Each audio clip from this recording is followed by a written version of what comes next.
tal? Hola, Michelle. Hola, Danae. ¿Cómo están? Bien. Bienvenida. Gracias por participar hoy día. José Miguel. Gusto verte aquí. Sí. Con la Michelle éramos compañeras de generación. Así es. Hola. Hola. Yo le puse esto Lunita y para que no me molestaran y me llegan igual notificaciones. Sí. Trabajo en tecnología y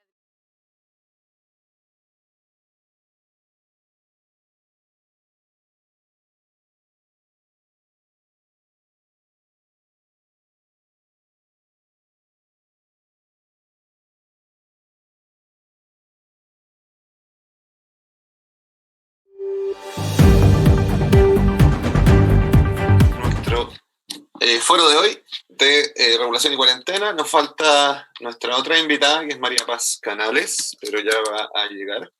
Les presentamos a Michelle Bordet. Perdón. No te preocupes.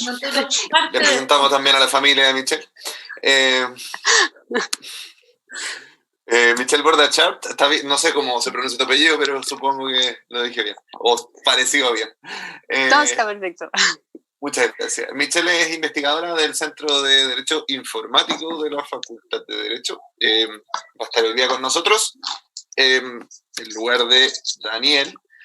Y también va a estar con nosotros la María Paz Canales, que se está integrando en este minuto a este panel. Y llegó. Ahí llegó. Deme un segundo.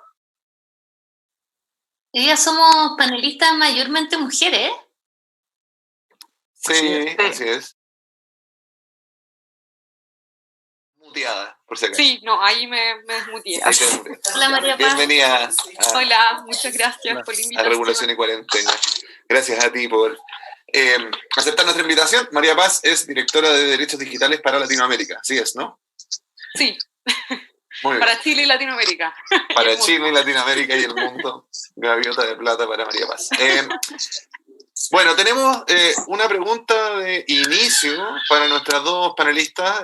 Como saben, este foro, este programa de Zoom, lo que sea esto, versa sobre la contingencia en materia de regulación y competencia, y hoy día vamos a darle un buen espacio a la contingencia en lo que dice relación con datos personales y el uso de esos datos para regular, para tomar medidas en medio de una pandemia, y sobre todo, y esta es la pregunta con la que vamos a abrir esta conversación, y le voy a dar después la palabra a Michelle y después a María Paz, sobre todo con una duda que tenemos, que es cómo es que el uso de datos durante esta pandemia en Chile y en el mundo va a mover, o cómo creen ustedes que va a mover la frontera que existe entre los datos personales y los datos utilizables para efectos de políticas públicas. ¿Qué es lo que el Estado y también las grandes plataformas que manejan nuestra información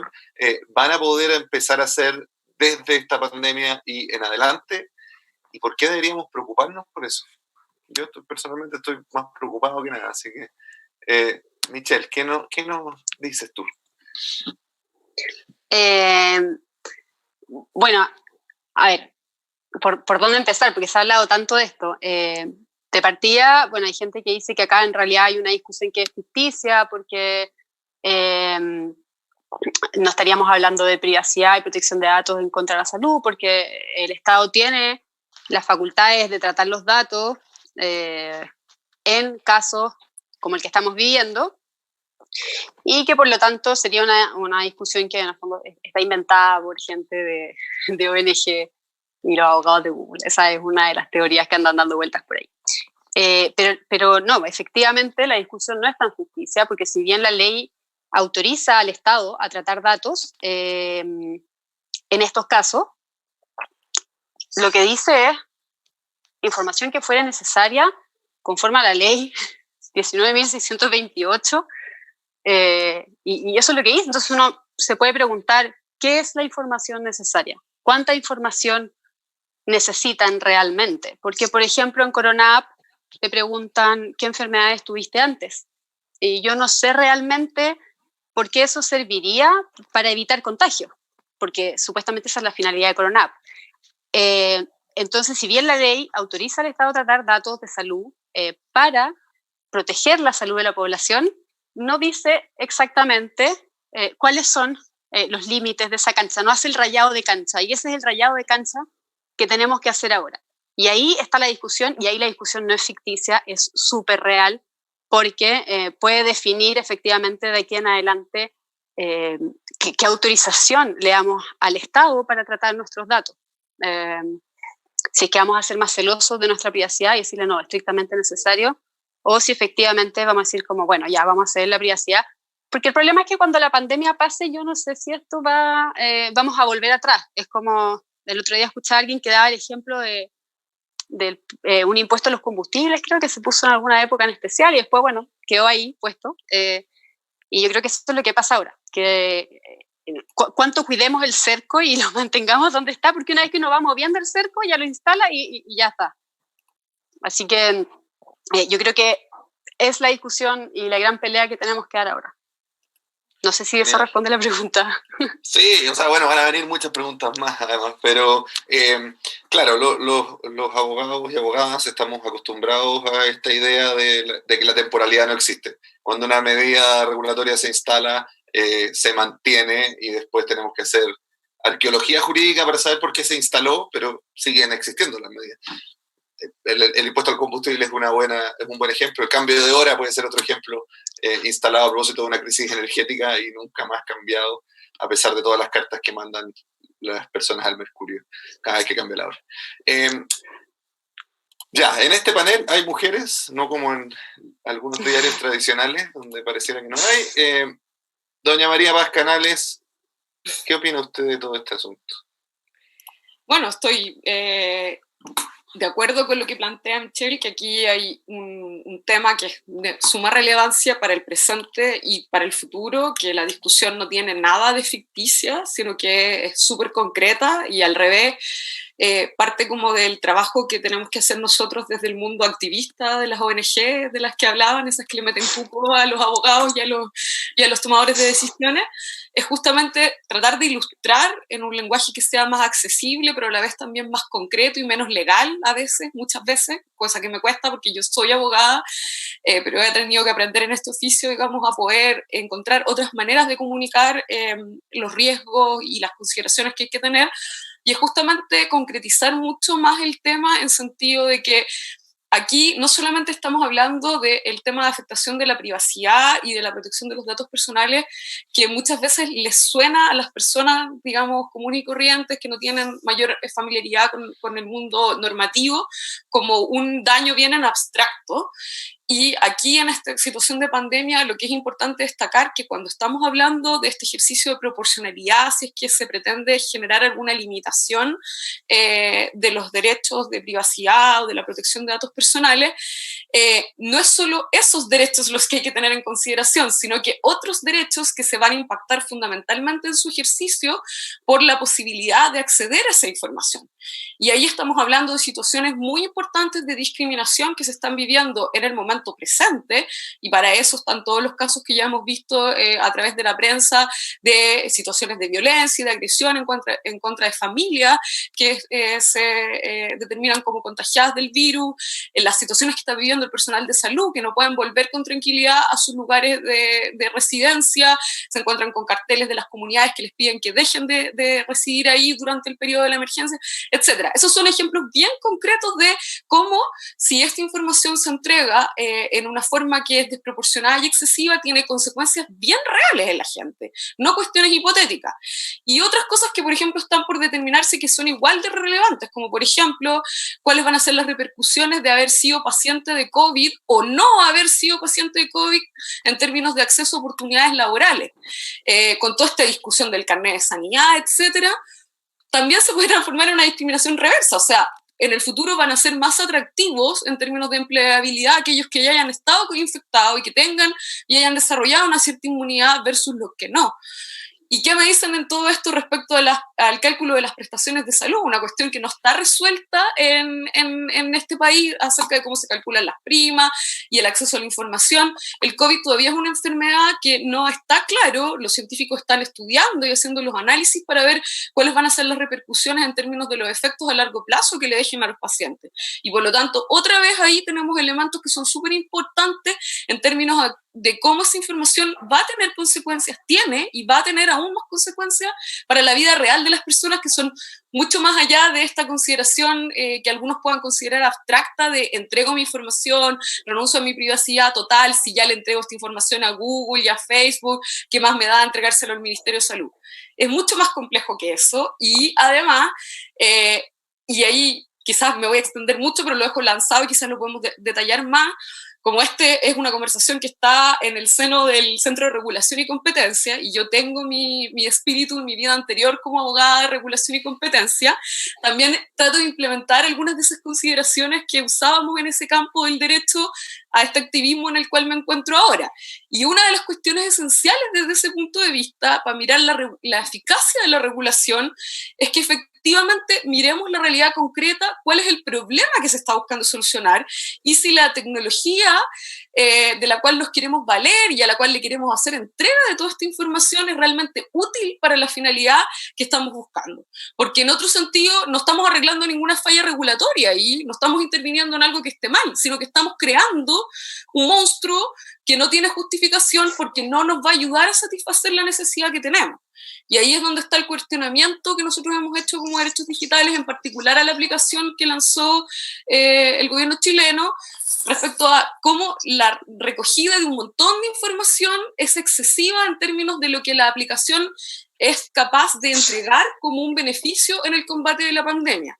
Y cómo quizás otras intervenciones tecnológicas mucho más limitadas en términos del tipo de tecnología que se usa y el tipo de información que se recoge podrían ser más apropiadas para conseguir fines mucho más útiles para la pandemia.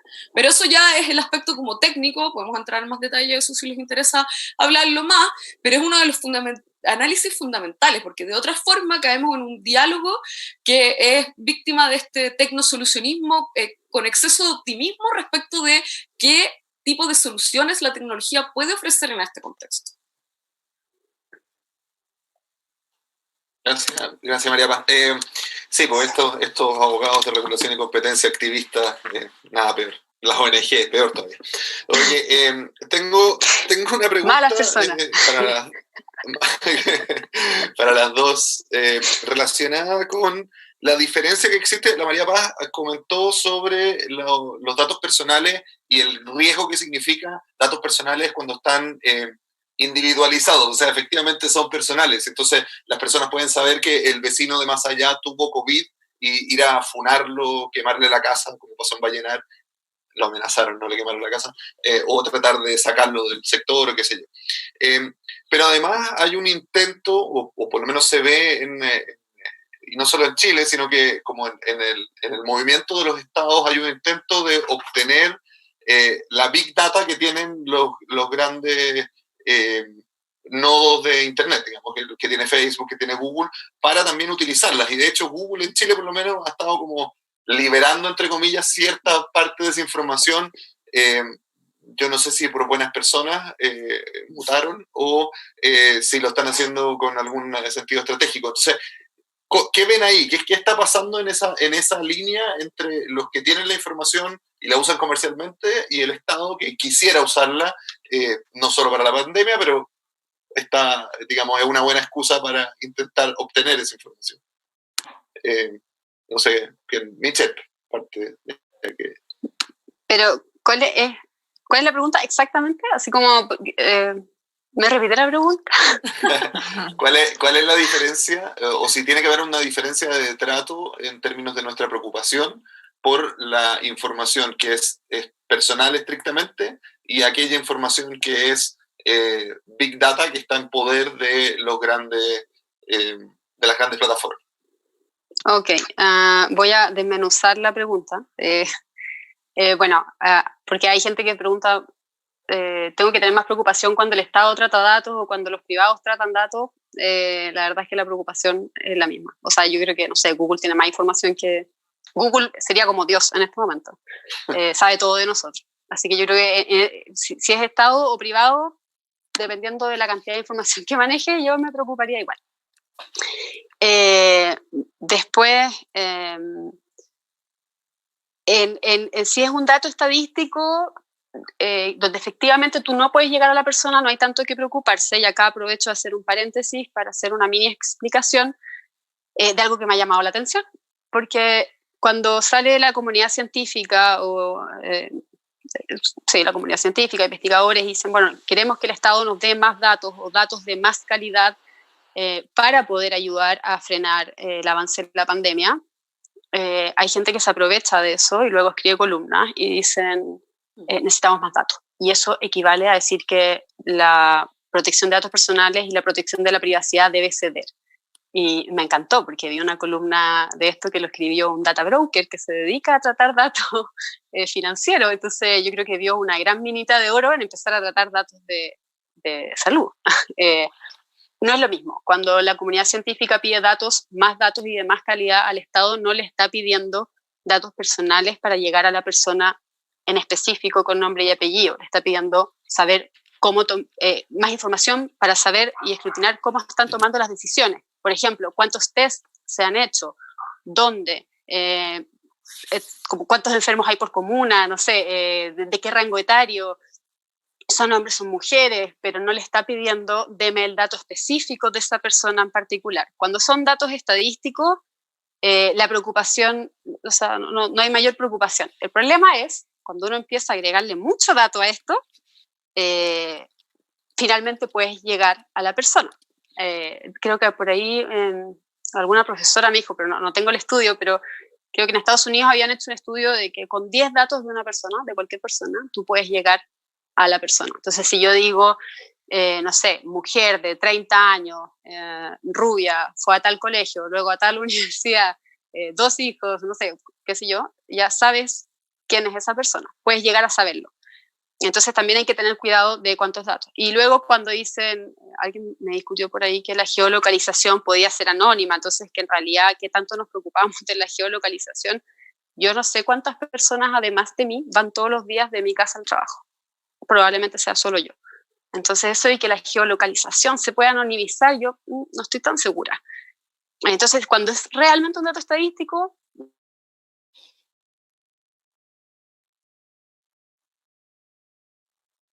a Google no le gustó esto.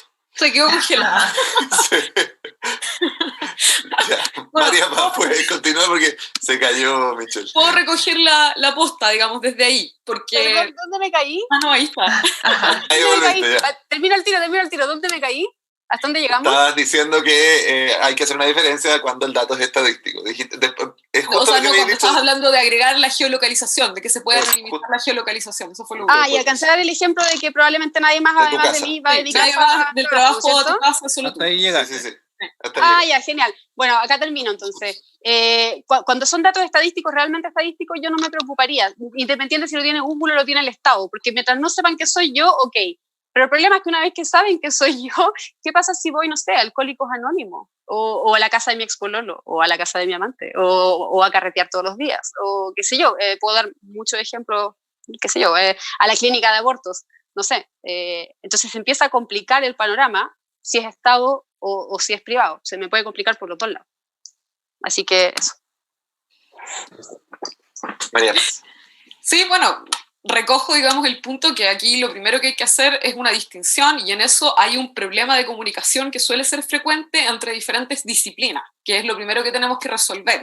Cuando uno se sienta a conversar de este tema con personas como de la ciencia informática, con científicos, biólogos, epidemiólogos, etcétera, y con abogados, a veces estamos hablando de lo mismo, pero con diferentes etiquetas, entonces nos cuesta, digamos, entender y separar las cosas y ser claros de cara a una audiencia más general también.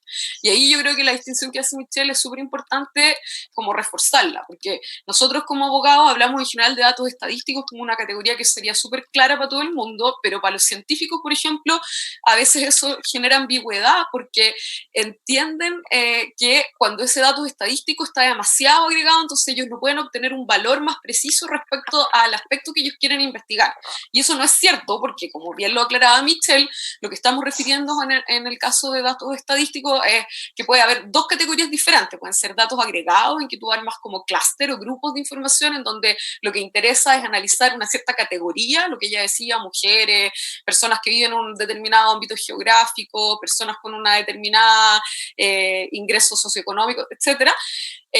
O también pueden ser datos anonimizados, en donde a través de una técnica tú disocias la identidad del individuo, o sea, no con root, no con nombre, ni con cosas que sean fácilmente identificables, pero sí, por ejemplo, puede hacer a través de una forma de pseudo-anonimización que permita ponerle algún alias o algún número que desvincule, digamos, y si tú logras preservar la seguridad de esa desvinculación, también en el fondo puedes tener una forma de anonimizar información y reducir los riesgos. Entonces, lo primero es como generar claridad de que esas categorías existen y que por lo tanto de los datos nadie ha discutido que no se pueda obtener valor.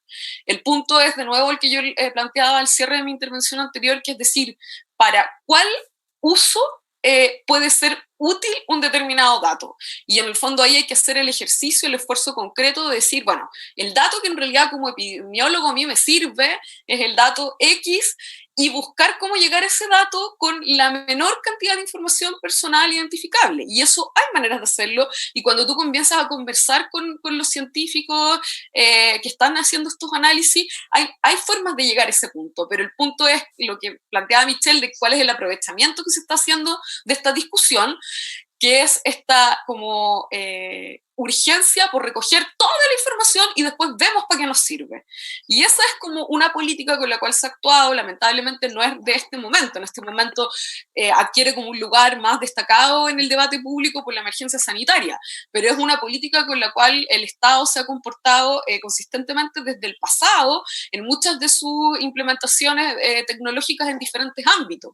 Nosotros como derechos digitales hemos venido trabajando en este tema en muchas otras materias, en materia de beneficios sociales, por ejemplo, nosotros estuvimos reporteando el año pasado el caso de unos sistemas de evaluación de riesgo a través de evaluación algorítmica de la condición de vulnerabilidad de los niños que se estaba implementando por el Ministerio de Desarrollo Social a través de un programa que se llama Alerta Niñez, en donde lo mismo, se agarraba toda la información y se trataba de identificar, pero en la realidad no hay un ejercicio previo, digamos, de evaluación de impacto en donde tú señales realmente cuál es la información que es útil y por lo tanto tengas una justificación técnica objetiva para decir ese dato lo necesito y pases también por un análisis objetivo de cuáles son las alternativas para que esa información que realmente es útil pueda ser desvinculada, digamos, de ciertos elementos que son los que le dan la mayor potencialidad de afectación de manera individual en el ejercicio de los derechos. Entonces,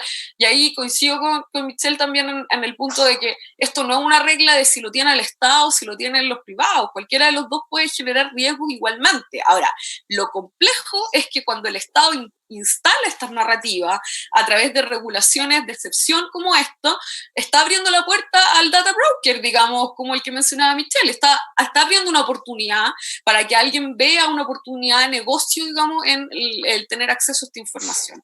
Y eso es algo que no nos podemos permitir. Si llegamos a la conclusión de que efectivamente hay cierta información respecto de la cual se debería dar un acceso, tiene que ser en condiciones tales de control y de regulación acerca de los usos, que finalmente esta información no pueda terminar siendo utilizada ni ahora ni en el futuro con otras finalidades distintas de el combate, digamos, a la expansión del virus.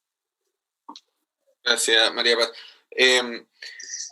Les recordamos a todos y a todas que abajo hay una sección de preguntas y respuestas donde pueden hacer preguntas para los y las panelistas que van a poder contestar durante el desarrollo de este conversatorio. Y además hay un chat donde pueden conversar y decir cualquier cosa educada, por favor. Profesora Danae Fener, usted creo que tiene una pregunta. Sí, yo quería preguntarle también a cualquiera de las dos panelistas, ¿cuál es un poco el estado actual del asunto en Chile? Si es que faltan instrumentos normativos, ¿ya? O ya están, cuáles son y cómo se han utilizado para poder efectivamente hacer estos análisis de utilidad y poder tener en el fondo los canales adecuados para al momento de tomar una decisión de qué datos recolectar, qué datos utilizar, qué tecnología usar, al momento de la decisión se hagan de forma adecuada. No sé si podrían como contar un poco cómo lo está haciendo el gobierno actualmente para tomar esas decisiones. ¿Hay algún camino ya preestablecido? En el fondo, un poco que si pueden como dar cuenta del estado actual del asunto, a ese respecto, como llama en específico. Si quieren, voy yo, no sé. Dale, parte tú. Dale, María Paz. Tú ya estabas hablando de la falta de procedimiento para crear esto, así que todo bien. Sí, bueno, lo primero que hay que como desmenuzar, como dijo la Michelle en la pregunta anterior, es que hay diferentes como propósitos o utilidades de los datos, digamos, o diferentes fines que se buscan satisfacer en la pandemia. Entonces, es necesario cuando uno se enfrenta a esta conversación como separar esos diferentes objetivos, porque en algunos objetivos puede ser que el Estado lo esté haciendo un poco mejor, en otros lo puede estar haciendo un poco peor, y hay algunos objetivos, digamos, que pueden ser un poco más legítimos que otros, o más útiles, digamos, en términos de la efectividad de combatir la pandemia. Entonces, lo primero que hay que decir en eso es que efectivamente la iniciativa tecnológica como principal, digamos, en términos de contacto con la ciudadanía, está representada por esta Corona App que fue lanzada hace un par de semanas.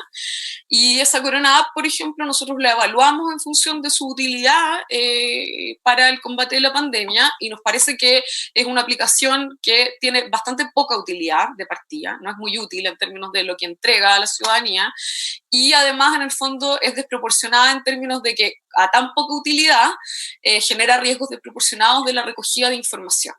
Entonces ahí dentro de esa Corona App, por ejemplo, hay diferentes finalidades de la aplicación.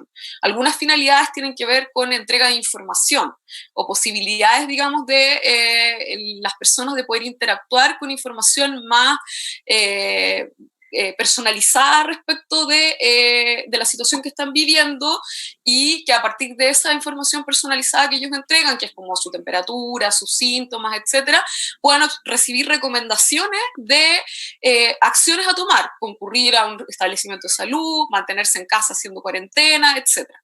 Entonces, el problema es que esa finalidad informativa, que tiene en principio una gran utilidad en términos de que el Estado debería buscar maneras eficientes de comunicarse con los ciudadanos para transmitir información fidedigna acerca de las características de la enfermedad y las recomendaciones más útiles, se desvía en el camino esa función útil, digamos, porque al uno participar de esta aplicación te pide entregar muchísima más información de la que realmente es útil para poder generar ese canal de comunicación y de confianza y de recomendación personalizada.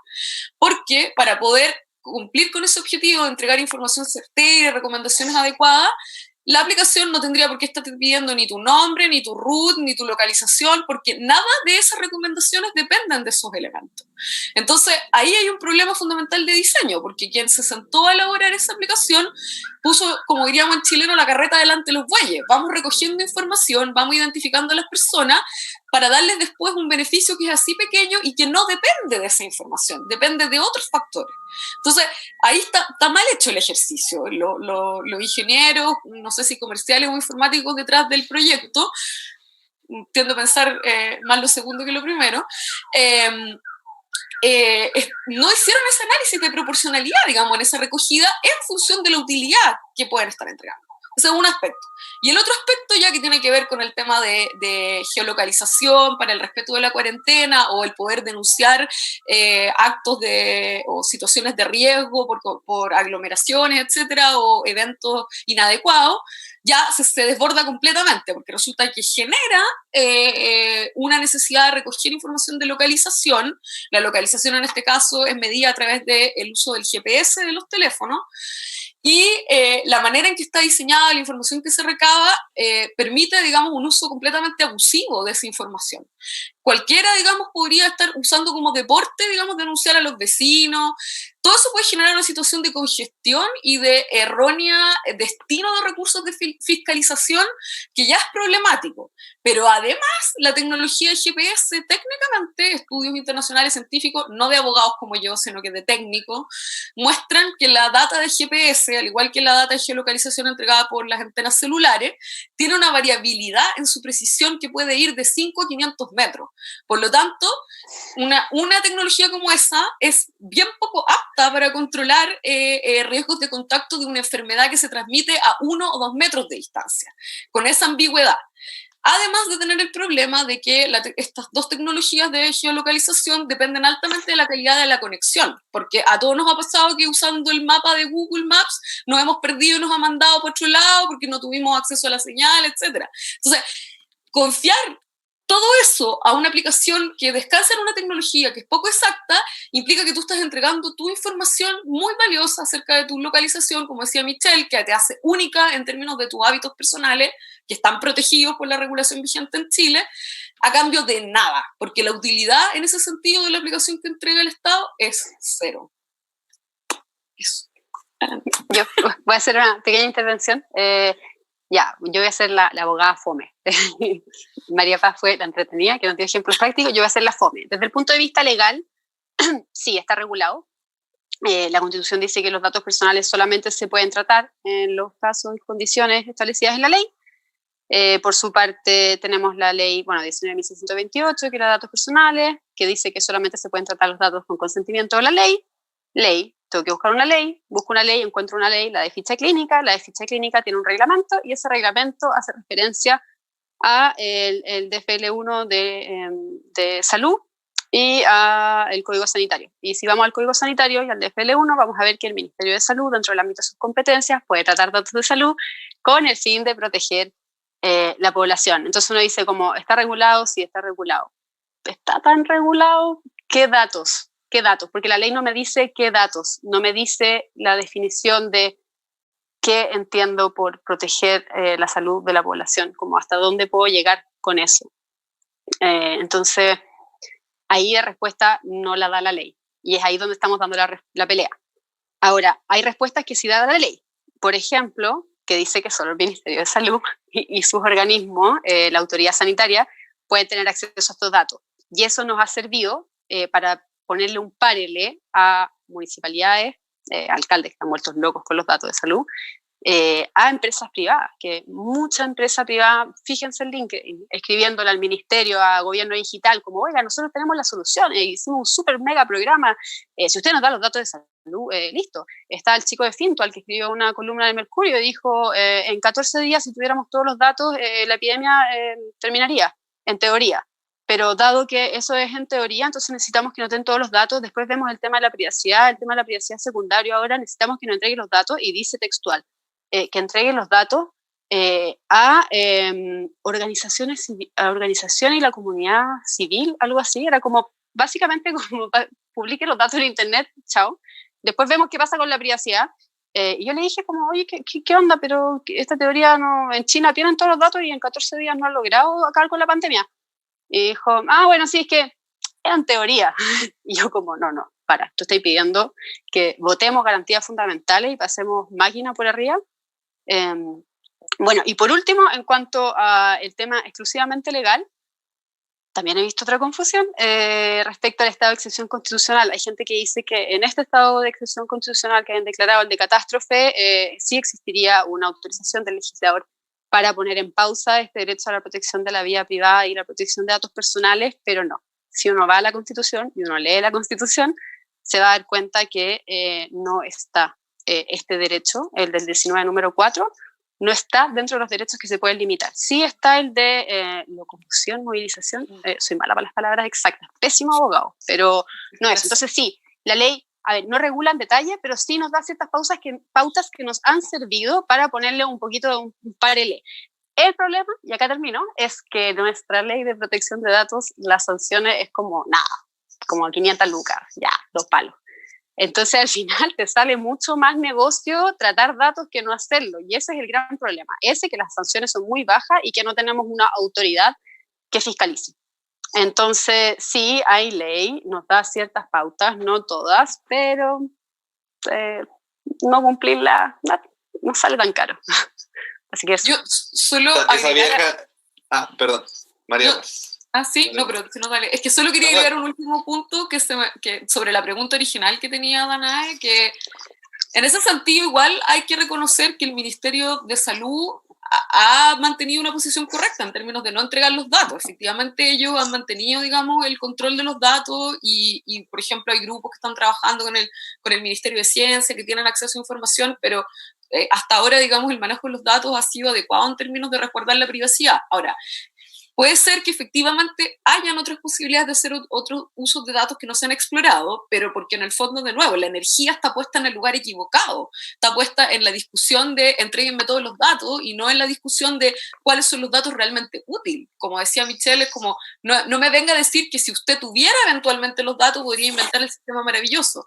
Dígame cuáles son los datos que un sistema maravilloso tendría que tener para que funcionara realmente.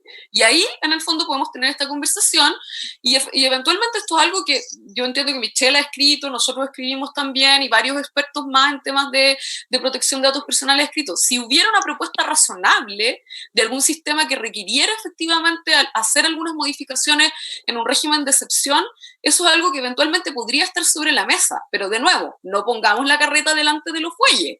Primero veamos cuál es el sistema y cuáles son esos datos a los cuales se necesitaría tener acceso y por qué es razonable dar un acceso a esos datos, y luego veamos cuáles son las garantías y las condiciones en las que limitadamente se pudiera garantizar ese acceso, pero con una normativa que resguarde las cosas que hoy día no tenemos, como lo que señala Michelle. Control, limitación en términos del tipo de uso, quienes van a tener acceso, y fundamentalmente un mecanismo que desmantele este sistema una vez pasada la emergencia. Sin ninguno de esos elementos, y bueno, y ciberseguridad, por supuesto, controles de seguridad que sean operativos, digamos, garantías efectivas, pero sin ninguno de esos elementos es imposible, digamos, hacer un análisis tan superficial de decir, préstanos los datos y después vemos qué solución les podemos presentar.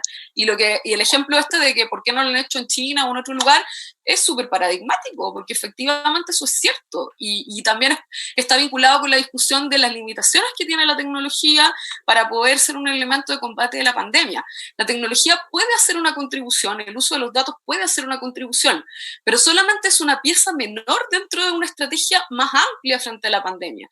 Si tú tienes los datos de las personas contagiadas, pero tú no tienes suficiente capacidad, o no de las personas contagiadas, de los potenciales contactos para generar contagio, pero no tienes capacidad de testeo, o no tienes capacidad de los servicios de salud para atender a esas personas, no sacas nada con tener una aplicación que les indique, digamos, a cada una de esas personas cómo debe comportarse, porque cuando tengan que interactuar con los servicios de salud que los deben atender, no van a tener la respuesta, van a ir a hacer fila y los que no están contagiados se van a contagiar ahí, porque además estas tecnologías, por este nivel de sensibilidad que yo les mencionaba antes, tienen un alto nivel de falsos positivos, digamos. Y entonces, finalmente, lo que vas a hacer es entregar una recomendación que no va a ser consistente con las otras piezas del sistema. Gracias, María Paz. Gracias. Bueno, esto es toda esta distopia de los datos. Yo por eso es que ponemos al principio la música de Akira. La Danae se enoja conmigo porque no le gusta la música de Akira, pero en el momento en que nos encontramos y haciendo estas cosas online, viene muy ad hoc, creo yo. Vamos a empezar una votación. Vamos a hacer una votación al respecto, pero... También podemos hacerlo, bien. Pero vamos a iniciar otra votación ahora. La votación es sobre el uso de datos, obviamente. Y ahí les está saliendo en sus pantallas la información de geolocalización de las personas contagiadas por COVID, quienes deberían usar y deberían disponer de esa información. Pueden ir contestando mientras la profesora Catalina Medel nos hace una pregunta. María Paz, Michelle, las dos si quieren, o una de las dos. La verdad que, asumiendo que ya mucha gente ha entregado información y que ya hay mucha información quizás dando vuelta, ¿cómo creen ustedes que debiese estructurarse o diseñarse una regulación ex post que permita igualmente proteger a estas personas. Yo creo que hay muchas personas que de buena fe y sin conocimiento o esperando en realidad como ayudar a manejar mejor la pandemia, están entregando mucha información personal sin tener conciencia de lo que eso significa. O sea, pensemos en toda la gente que en Facebook como que, o en Twitter o en la red social que sea, contesta como estas encuestas de cuál es mi color favorito, cuántos hijos tengo, qué he hecho, y es como, por favor, no entregues esa información. Ya, pero yo creo que mucha gente en relación a la pandemia está haciendo lo mismo. Entonces, ¿qué podemos, desde un punto de vista regulatorio, cómo podemos atacar esto ex post de manera de protegerlo? ¿Cómo creen ustedes que podríamos diseñar algo? Excelente pregunta. ¿Cómo hacemos que borren la información después? Bueno, acá quiero decir algo que se me había olvidado decir antes. Porque claro, si, por ejemplo, yo dijera, quiero entregarle mi información a Corona App porque creo que puede ser súper útil y confío mucho en el Estado, que el Estado va a cuidar mi información porque el Estado está muy preocupado de cuidar mi información y dado que las normas son súper estrictas, no se va a querer ganar una demanda en contra del Estado, así que lo van a cuidar súper bien, que es la teoría de algunos. Ojo con Corona App, porque Corona App, si bien al principio te declara que el Ministerio de Salud puede tratar y las autoridades sanitarias pueden tratar datos en base a la ley, te lo dicen, esa es una declaración de principios, porque si después uno lee los términos y condiciones y la política de privacidad, te vas a dar cuenta que en realidad la aplicación funciona en base al consentimiento. Entonces, con consentimiento, tú les estás dando autorización para que hagan un uso de los datos que va más allá de resguardar la salud de la población, ¿cierto? Entonces, claro, si fuera solamente dentro de los límites, uno se podría quedar más tranquilo. La verdad es que esto igual es un acto de fe en cualquier caso, pero por último, si hubieran políticas de privacidad, términos y condiciones donde ellos mismos se sometieran a un estándar más alto que el de la ley 19.628, uno se podría quedar más tranquilo. Esa es una opción, donde ellos voluntariamente se comprometan en el fondo a obligaciones con un estándar de resguardo más alto o, no sé, eventualmente uno podría demandarlos de vuelta, pero igual es complicado. ¿Qué más? Bueno, hay gente que dice el código abierto. Ahí hay una anécdota, porque alguien le preguntó en Twitter a Gobierno Digital como, bueno, ¿por qué no hacer la aplicación con código abierto para que todos podamos fiscalizar cómo se está usando la aplicación? Yo no soy ingeniero informático, trabajo en estos temas, sé más o menos cómo funciona un código abierto, pero por favor no me piden que les explique al detalle porque no voy a saber hacerlo. Pero sí sé que no se refiere código abierto como muéstrame toda la información que pasa. Entonces el Gobierno Digital contesta y dice, no puede ser código abierto porque es información personal, entonces no la podemos publicar. No es eso, no es lo mismo, por si acaso. Pero esa es otra opción, hacer aplicaciones con código abierto que uno las pudiera fiscalizar. Pero no sé si hay mucho más que eso. No sé, María Paz, ¿se te ocurre alguna otra idea de cómo podríamos darle tranquilidad a la gente que quiere voluntariamente ayudar? O sea, sí, a mí se me ocurre que la idea, o sea, la forma más eficiente de poder hacerlo es ya que el Congreso está tan abocado a sacar leyes que son importantes en este contexto de pandemia, entonces que por fin aprobaran la normativa de protección de datos personales que está siendo tramitada desde el año 2017 en el Congreso, que creen una autoridad de protección de datos personales, que establezcan sanciones altas en el caso de abuso en el uso de la información. Esa sería la mejor forma de poder resguardar a las personas de aquí en adelante, digamos, porque como dice bien la Michelle, esta información está ya recogida en base al consentimiento, un consentimiento que uno igual podría objetar que está obtenido medio maliciosamente, sin que la gente tenga claridad realmente. No es yo objetaría que es un consentimiento realmente informado, porque la manera en que se está entregando la información es bien ambigua, los compromisos adoptados, los términos y condiciones, como señala Michelle, no son compromisos sustantivos, son puros compromisos formales.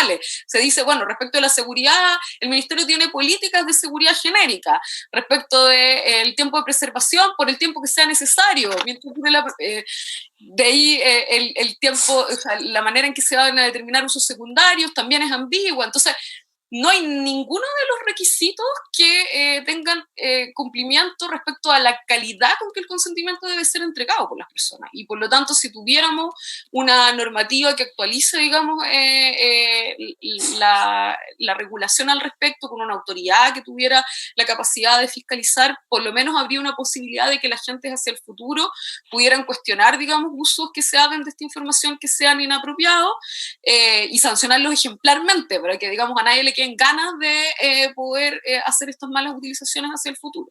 Yo creo que eso es lo fundamental. Y respecto de la anécdota del código abierto que señala Michelle, claro, el tema es que el código abierto lo que te hace es solucionarte un problema que tiene que ver más con las condiciones de seguridad del funcionamiento de la tecnología, porque permite efectivamente que tú puedas hacer un análisis de las condiciones de funcionamiento del software, no de los datos con los que estás alimentando el software, que ahí está el error al que apuntaba Michelle de la ignorancia de quien respondió a la pregunta, pero sí en el fondo te permite poder cuestionar algunas cosas que son bastante opacas en este minuto, como por ejemplo, cuáles son los algoritmos de riesgo que se están implementando en la aplicación para realizar una recomendación. O sea, si yo digo, tengo 38 años, pero tengo diabetes y hipertensión, me va a salir una recomendación diferente a la de, y vivo en tal comuna, por ejemplo, me va a salir una recomendación distinta de una persona de la misma edad, del mismo sexo,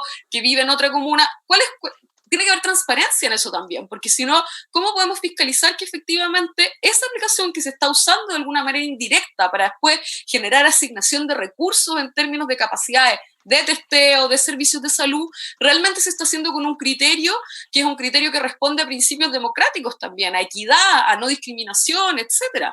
Todo eso es parte de lo que hay que analizar en el funcionamiento de la tecnología, que va más allá de nuevo de solo el tema de privacidad del que hemos estado hablando más extensamente, y que es fundamental que haya un nivel de transparencia para que la ciudadanía, por lo menos a través de expertos de sociedad civil o académicos, tengan posibilidad de entender de mejor manera y evaluar esa calidad de la información en la toma de decisiones. Bueno, muchas gracias. María Paz, hay una pregunta para ti en la sección de preguntas y respuestas, si la quieres responder por escrito por mientras o después de manera verbal. Vamos a finalizar la votación de nuestro público y los resultados son los siguientes. Ahí los deberían estar viendo. La mayoría, un 44%, se inclina porque la información de las plataformas debería ser puesta a disposición del Estado. Fíjense ustedes. Tenemos un público. No entendieron nada. Uy, se enojó Michelle. Hemos fracasado. Y ya les dije que la información de geolocalización no sirve para combatir el coronavirus. ¿Qué más vieron de eso? José Miguel Valdivia, usted quiere llevarnos a las profundidades del Estado, así que, por favor, adelante. Me retiro. Hola, buenas. Oye, muchas gracias, chicas, por estar aquí, por haber venido. Hay mucha ciencia en todo lo que han dicho. Bueno, yo me reconozco como un ignorante total en estos temas, pero además hay mucha pasión en la manera como ustedes nos han estado contando todo esto. Tengo una pregunta que lo saca un poco del tema del que hemos estado hablando, pero que ha estado un poco en la actualidad en las últimas semanas también, y que tiene que ver con datos, ¿no? ¿Qué es lo que pasó con el famoso convenio que había entre Sename y la ANI? ¿Podrían explicarnos cuál era realmente el problema de ese convenio? Y una pregunta yo creo que no menor es, ¿hay algún riesgo de que hayan otros convenios similares entre agencias del Estado, entre organismos del Estado, que puedan presentar riesgos parecidos? Para las dos, ¿eh? O para la que quiera. María Paz, te cedo la... Bueno, nosotros como Derechos Digitales hicimos una declaración al respecto que salió publicada en el Clinic en conjunto con la Fundación Opción, que trabaja en temas de infancia. Nosotros hicimos el análisis más desde la perspectiva normativa en tema de tratamiento de datos personales y bueno, fundamentalmente el convenio, lo problemático que tenía era que efectivamente trataba de ser muy general en el lenguaje para poder ampararse, digamos, en la norma que está establecida en el artículo 8, letra F, si no me recuerdo mal, de la ley de inteligencia. que lo que permite es que efectivamente se pueda solicitar a los organismos públicos información que pueda ser de relevancia para los organismos de inteligencia, y esa información tiene que ser facilitada por parte de los organismos públicos. Pero la relevancia, digamos, de esta norma es que hay que leerla en conjunto con otras normas, digamos, de la misma ley, entre ellas las facultades extraordinarias que están en el artículo 23 de la Ley de Inteligencia, que establecen los casos en donde se autorizan medidas extraordinarias para tener acceso a información que no es de acceso público, de fuente pública.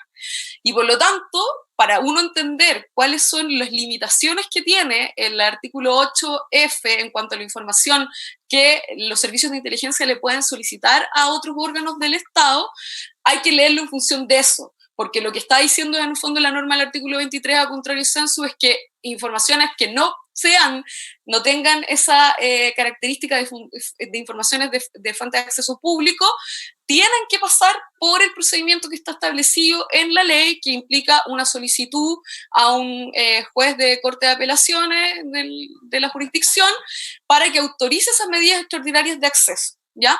Entonces, fundamentalmente el problema de este convenio era que hablaba de manera general de que el convenio se iba a dar en el marco de este artículo 8F de la Ley de Inteligencia, que iba a ser para la ejecución de las finalidades de cada uno de los organismos involucrados, o sea, de la ANI y del CENAME, y al final, en otras disposiciones como más misceláneas que ya se iban cayendo del convenio, aparecía un artículo que decía que respecto del tratamiento de datos personales, ellos se regían por lo dispuesto en el artículo 20 de la 19.628. Y el artículo 20 es el que permite procesar datos personales por parte de los organismos del Estado sin necesidad de recabar el consentimiento de los titulares, pero siempre y cuando ese tratamiento se dé en el ámbito de las competencias del órgano respectivo, y siempre y cuando ese tratamiento igualmente se haga de acuerdo a las reglas establecidas por la 19.628. Entonces, al final, ese artículo que está ingresado en el convenio daba la impresión de que no solamente a través de este convenio se iba a acceder por la Agencia de Inteligencia a información de carácter de acceso público como la que podría estar comprendida en el artículo 8, sino que efectivamente daba la impresión de que ellos sentían que conforme al artículo 20 de la ley 19.628, la información que tenía que entregar el CENAME podría eventualmente comprender datos personales. Y datos personales, en este caso, que son de menores de edad, y que van a tener la calidad mayormente sensible en la mayoría de los casos, porque van a comprender probablemente situaciones de hábitos, situaciones de estados de salud, etcétera, y que por lo tanto todos esos datos, con mayor razón, no pueden regirse por el artículo 20 en ningún caso, porque el artículo 20 solo da la posibilidad de hacer este tratamiento excepcional en los casos de datos personales, pero no de datos sensibles, ¿ya? Entonces, con esos dos análisis, digamos, que son más sistémicos de las dos normativas en juego, uno puede llegar a la conclusión que el convenio que estaba celebrado de alguna manera se estaba aprovechando de la ambigüedad de su propio lenguaje para entender que a través de este convenio había una posibilidad de acceder a una información sin cumplir con el requisito legal de autorización judicial para poder acceder a esa información. Entonces, al principio cuando los organismos involucrados dieron declaraciones al respecto, ellos se escudaron en que no, que esa información, ellos iban a cumplir los procedimientos establecidos dentro de la ley, iban a seguir lo establecido por la ley.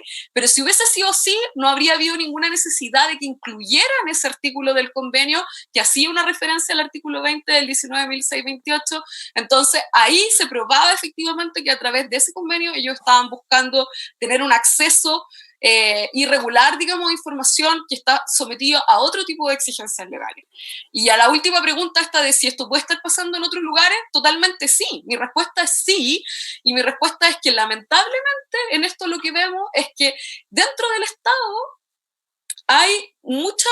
Voy a poner las dos hipótesis. Hay mucha incomprensión de buena fe, pero mucha ignorancia respecto de la normativa de protección de datos personales. Hay muchos organismos que cuando ejercen sus funciones dentro de sus competencias no se preocupan siquiera de verificar de manera efectiva estar cumpliendo con la normativa, ni no se preocupan de en estos casos difíciles tener asesoría específica en la materia.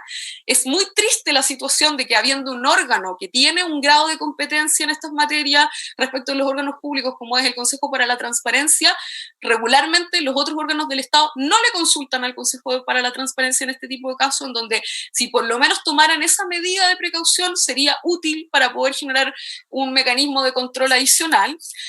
Y bueno, esa es la hipótesis de buena fe. Y por último también está la hipótesis de mala fe, en donde por esta cuestión que hablábamos antes también de querer tener acceso a toda la información, hay muchos órganos que no quieren tomarse la molestia de respetar esta normativa y simplemente quieren operar de una manera más ágil y considerando que por ser órganos del Estado y por tener determinadas funciones asignadas, pueden hacer excepción a la normativa de protección de datos personales. Y ahí hay una larga como debate respecto de este tema en otras materias también que involucran órganos del Estado, como todo el tema de seguridad pública, el uso de las cámaras en los espacios públicos, el uso de los drones de vigilancia, las cámaras de reconocimiento facial que se adquirieron ahora o se aprobó la licitación, digamos, para adquirirlo a principios de marzo. Todas esas cuestiones en donde se interpreta de una manera muy extensiva lo que son las competencias de determinados órganos para sentir que efectivamente pueden quedar habilitados por la norma del artículo 20 de la ley 19.628. Entonces sí, pueden haber muchos de estos convenios dando vuelta y sí es complicado en el contexto social que hemos vivido en el país en el último tiempo.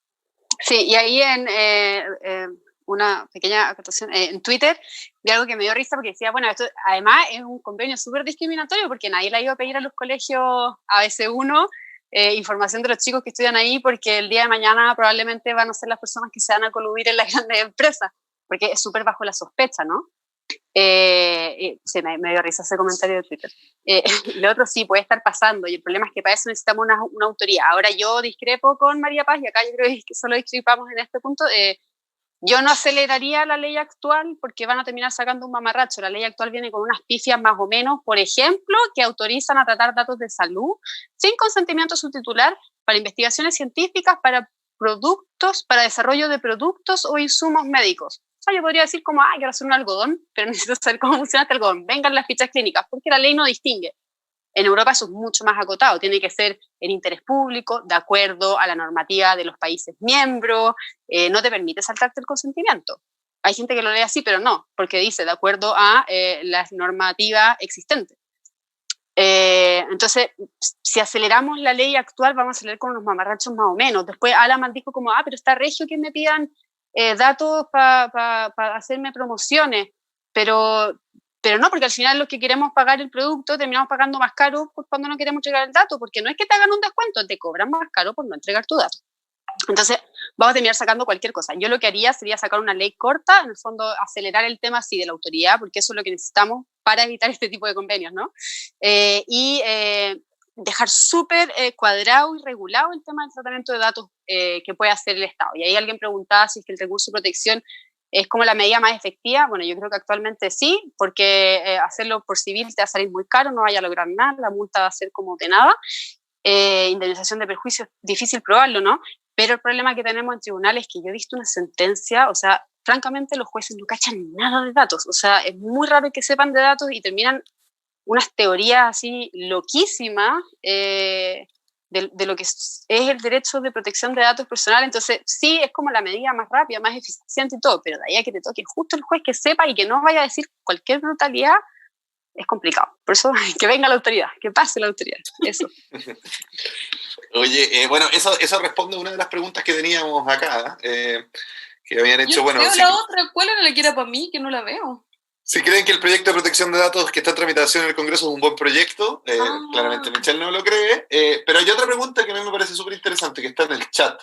No, dice, es un buen proyecto, pero viene con fallas que hay que arreglar. Eso es todo, sí, que hay que verlo con calma. Y ojo, que en eso estoy de acuerdo con Michelle, yo no estaba abocando, aprobemos lo que está y listo, no, o sea, en el fondo me refería a que si realmente es algo que la gente encuentra que hay que tener una discusión seria al respecto, habría que reactivarlo, digamos, y arreglarle todas esas pifias que tiene. Yo estoy de acuerdo con Michelle. Y, por ejemplo, respecto ya sea en el proyecto o a través de la ley corta, también hay que ser súper específico en cómo establecer, digamos, las limitaciones y los controles respecto de usos excepcionales de la información de salud, que es algo, por ejemplo, en el GDPR de la Unión Europea está regulado, como dice Michelle.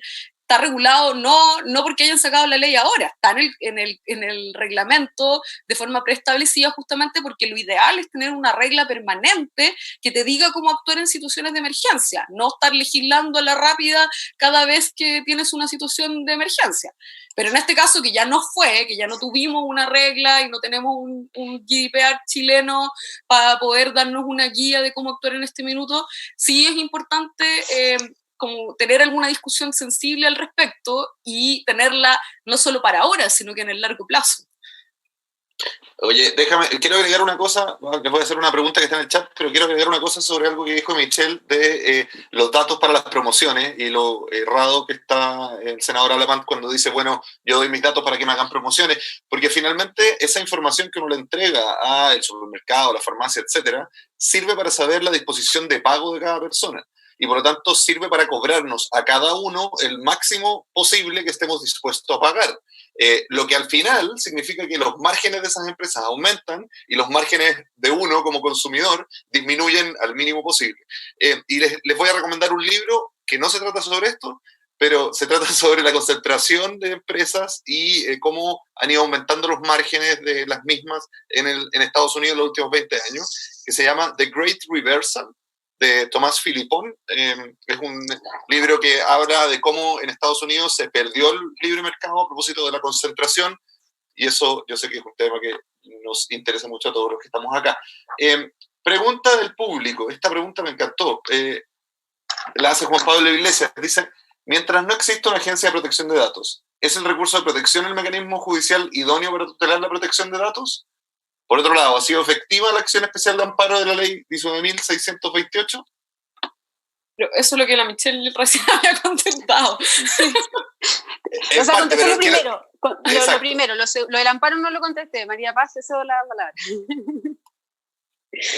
O sea, no, la respuesta corta es no, por lo que decía la Michelle. O sea, no es nada efectivo porque es costoso ir a tribunales civiles y después también te enfrentas a jueces en corte que tampoco tienen idea de cómo lidiar con el tema de protección de datos personales, entonces los mecanismos son totalmente inefectivos, cualquiera de los dos, o sea, el de la ley o el recurso de protección, ninguno de los dos es realmente hoy día algo apropiado. Ahora, entre los dos alternativas, coincido con Michelle de que efectivamente es el recurso de protección que por lo menos tiene algún nivel de rapidez para verse que te puede dar algún tipo de protección más efectiva en el tiempo, pero solo si te toca el juez que entiende el tema, y eso es una excepción, lamentablemente, y además lamentablemente, bueno, ahora también habría que mirar cómo va a evolucionar la jurisprudencia ahora en el corto plazo, porque también hay que mirar que la consagración más directa de la protección de datos personales a nivel constitucional es relativamente reciente, y yo no sé si eso va a tener algún impacto en concreto, digamos, en cómo va a evolucionar la jurisprudencia del recurso de protección, porque efectivamente antes sí se entendía comprendido la privacidad en el 19 número 4, pero de alguna manera siempre cuando había algún tipo de controversia con otro tipo de derechos se le miraba como el pariente pobre a la privacidad, y el tema de la protección de datos personales dentro de la privacidad, porque frente a otras cosas se veía como que no era tan importante. Entonces, en este ejercicio de ponderación, siempre la privacidad salía perjudicada, digamos, en ese balance de derechos. Y ahora, quizás con la protección reforzada que tiene a través de la consagración con un texto más expreso de la protección de datos personales en el 19 número 4, habría que ver cómo evoluciona la jurisprudencia. Yo la verdad es que mentiría, no he visto qué ha sucedido desde la reforma constitucional a la fecha, pero me atrevería a aventurar que tampoco han habido tanta cantidad de recursos de protecciones que hayan sido resueltos en el tema, y no sé si es suficiente para ver la evolución, pero habría que estar ojo con eso de si realmente va a tener un impacto, y si lo tuviera sería algo positivo, digamos. Y en ese mismo sentido, ¿qué creerían ustedes que hay que hacer? Porque yo estoy de acuerdo con que la justicia civil, por un problema de justicia civil en Chile, no solo por esta acción, la justicia civil hay una denegación de justicia ahí bien importante, y el recurso de protección es mal utilizado, y probablemente, si bien esta es la manera de protegerse en estos días, no sea la idónea en realidad. Un tribunal especial de datos? ¿Vamos avanzando en más tribunales especiales o qué hacemos? Pucha, yo creo que sería ideal que hubiera un tribunal especial, sería de verdad ideal. Respecto a la jurisprudencia del 19 número 4 desde el año 2018, yo sí me he dado el trabajo de revisar eso. Yo trabajo en el mundo privado, entonces sí me ha tocado revisar mucho jurisprudencia y María Paz, te cuento, spoiler, es un desastre. ¿Sigo ahí? Sí, ya, que pensé que me veo doble, entonces ya, no sabía si seguía o me había desconectado. Te lo adelanto, sigue siendo un desastre. Y había otra pregunta ahí también, como respecto de qué creemos que debemos hacer, que la leí ahí en el chat, que alguien decía como, bueno, ¿es el momento de ceder un poco en privacidad? Y la respuesta es no. Espero convencerlos esta vez que no es el momento de ceder en privacidad, por favor, convénzanse. Y de hecho vine preparada, no quiero ser solamente la abogado latera, entonces me preocupé de buscar más el lado sociológico y vine muy preparada. Porque esa pregunta era obvio que le iban a hacer, si es que era el momento de ceder en privacidad, y después vemos cómo recuperamos y no. Entonces quiero citar acá a Adriana Petrina, que es una socióloga que habla del imaginario sociotécnico en el estudio de ciencia, tecnología y sociedad. Y claro, y ella dice que acá en el juego de la ciencia y la tecnología siempre hay visiones sobre el futuro. Por ejemplo, acá está la visión de si tenemos todos los datos vamos a salvar el mundo. Y esas visiones sobre el futuro llevan implícitos visiones sociales, porque la tecnología no es neutra, como típica frase mentirosa, la tecnología no es mala, la gente que la usa es mala. No, de hecho les voy a dar un ejemplo, los puentes. En Santo Domingo, acá en Chile, Las Rocas, Santo Domingo, un balneario muy cuico, en la entrada hay un puente para que no pasen las micros, para que no llegue el pueblo de San Antonio. Eso te muestra que los objetos no son neutros y la tecnología tampoco, las aplicaciones no son neutras. Si yo hago una aplicación con código abierto, datos concentrados, o lo reparto o no pido ciertos datos, no es neutro. O sea, yo estoy haciendo la tecnología con una visión atrás. Y entonces cuando se nos presenta este imaginario sociotécnico que dice ella, que es como que nos venden la historia de un futuro en base a tecnología, tenemos que ser muy conscientes de que nos están vendiendo algo que no necesariamente es así. Y a mí el mejor ejemplo para esto, el más simple y que todos podemos entender, es el del arroz.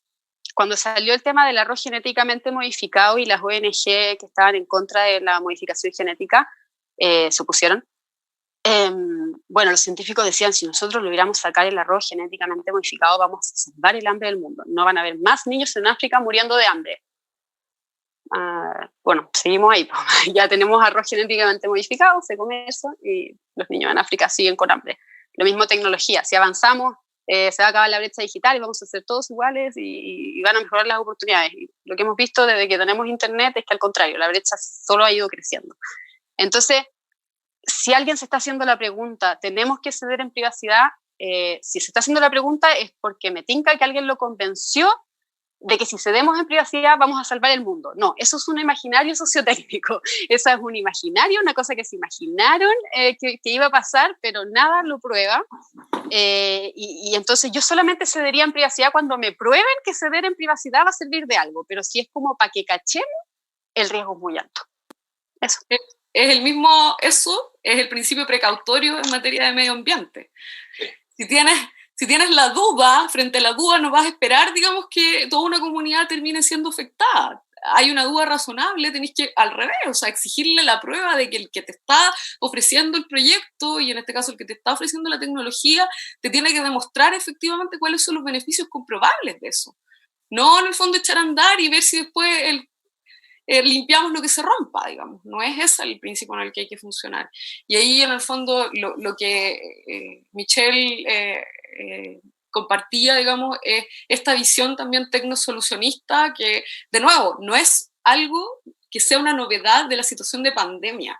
Lo que pasa es que la novedad que existe respecto a este aspecto es que parece mucho más atractivo para la gente este análisis cuando tú lo pones en contrapunto con el derecho a la salud, con la vida de las personas. Y hay mucha más gente que a lo mejor en otras condiciones no estaría dispuesta a ceder ese argumento de renunciamos a la privacidad, que cuando le ponen el argumento emotivo de que hay que salvar a los abuelitos y hay que salvar a la gente, va a morir mucha gente, etc., realmente con mucha ingenuidad se entrega el argumento de que efectivamente esta tecnología puede ser útil para salvar a más personas.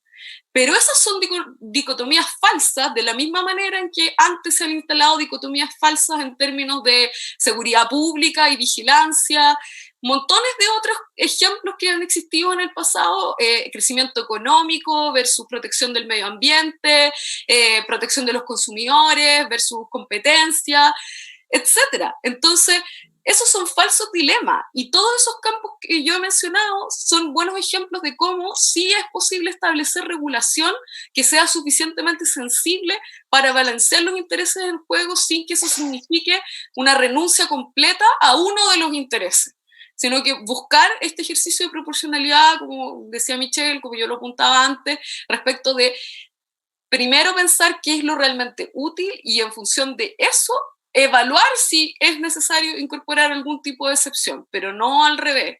Y lo otro que hay que pensar en esto también es lo que se mencionaba al principio, no me acuerdo si fue Michelle o mismo Ezio que lo mencionó, el tema de esto de que las cosas que se crean en las emergencias tienden a quedarse y también tienden a reposicionarse para otros usos, lo que en inglés se denomina el function creep.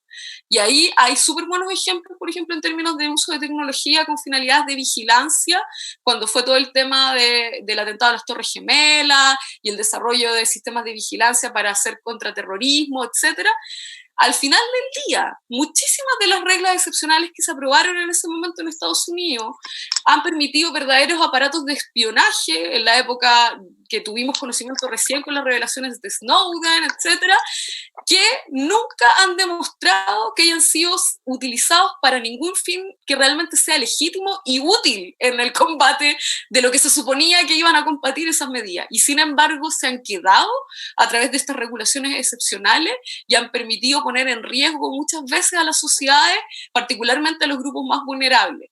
Y aquí pasa lo mismo. Si la tecnología implementada genera riesgo de marginalización adicional para los que tienen condiciones económicas menos ventajosas, para los migrantes, que ya lo estamos viendo cómo han sido sometidos a situaciones de discriminación, para aquellos que no tienen acceso a conectividad, la tecnología desplegada a través de teléfonos móviles es en sí misma discriminatoria, porque implica que tú asumes que una persona tiene un teléfono móvil y que tiene condiciones económicas para tener acceso a Internet de manera permanente. Entonces, todos esos elementos de nuevo apuntan a lo que Michelle señalaba, de que son parte de un diseño en donde la pieza tecnológica no es neutra, sino que viene a reforzar una visión de sociedad y de modelo que tú quieres desarrollar, de hacerte cargo de una crisis como esta.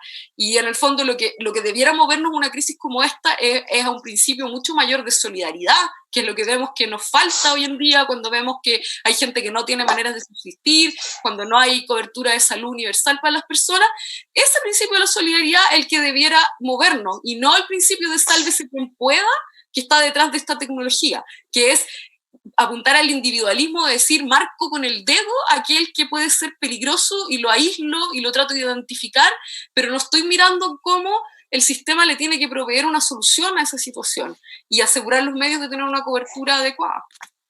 Y última cosita, yo no quiero ser de esa gente que es como, oh, el Estado nos va a vigilar, toda la gente es mala y como, no sé, conspiranoica.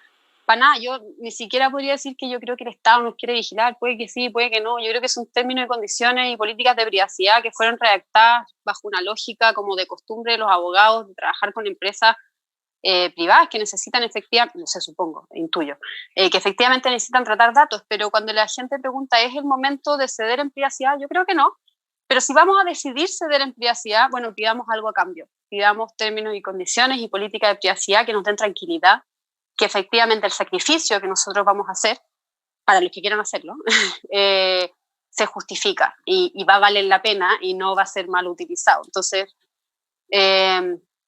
yo no sacrificaría nada, pero bueno, entiendo que haya gente que crea que es necesario sacrificar, y ya si no los voy a sacar de ese lugar, si no los voy a poder convencer de que no sacrifiquemos nada, bueno, sacrifiquen su privacidad, pero pidan a cambio políticas de privacidad y términos y condiciones claros, precisos, concisos, sin pillería. Pidan algo a cambio, pidan algo que les dé tranquilidad a cambio, ¿no? Eso. Gracias, Michelle, María Paz, estamos justo en la hora, así que vamos a ir cerrando esta cuestión. Quiero recomendarles otro libro, Ciencia y Técnica como Ideología, de Habermas. Además, leerles una pequeña cita, porque me gustó mucho este cierre que hicieron ambas respecto de el temor que tenemos que tener de esta ideología de Tecnofix. María Paz, los vínculos que existen entre medio ambiente y datos son muy, muy asertivos. Efectivamente es el mismo escenario que tenemos siempre en el medio ambiente, ¿no? El cambio climático se va a solucionar porque va a haber no sé, una máquina que chupe el CO2. El hambre, que dijo Michelle, se va a solucionar con los organismos genéticamente modificados. Y la verdad es que esos Tecnofix finalmente lo que han mostrado, por lo menos desde el último siglo, ha sido que vuelven a reiniciar una rueda de problemas similares a los que se supone que estaban resolviendo. Esta es una cita de Marcuse que hace Habermas. Dice: la fuerza liberadora de la tecnología, que es la instrumentalización de las cosas, se trueca en una traba para la liberación. Se convierte en la instrumentalización del hombre. Que es como, digamos, la idea que ustedes están transmitiendo, y me acordé de esta cuestión. Muchas gracias, María Paz, Michelle, por estar con nosotros hoy día. Fue un súper interesante conversatorio. Quedamos, yo por lo menos, muy contento. Me imagino que Dana, Catalina, José Miguel también. Así que les agradecemos su presencia y le agradecemos a todos los que están viendo y participando de estos foros. Y nos vemos el próximo jueves. Gracias a ustedes por la invitación. Gracias. Chao. Chao. Gracias por venir.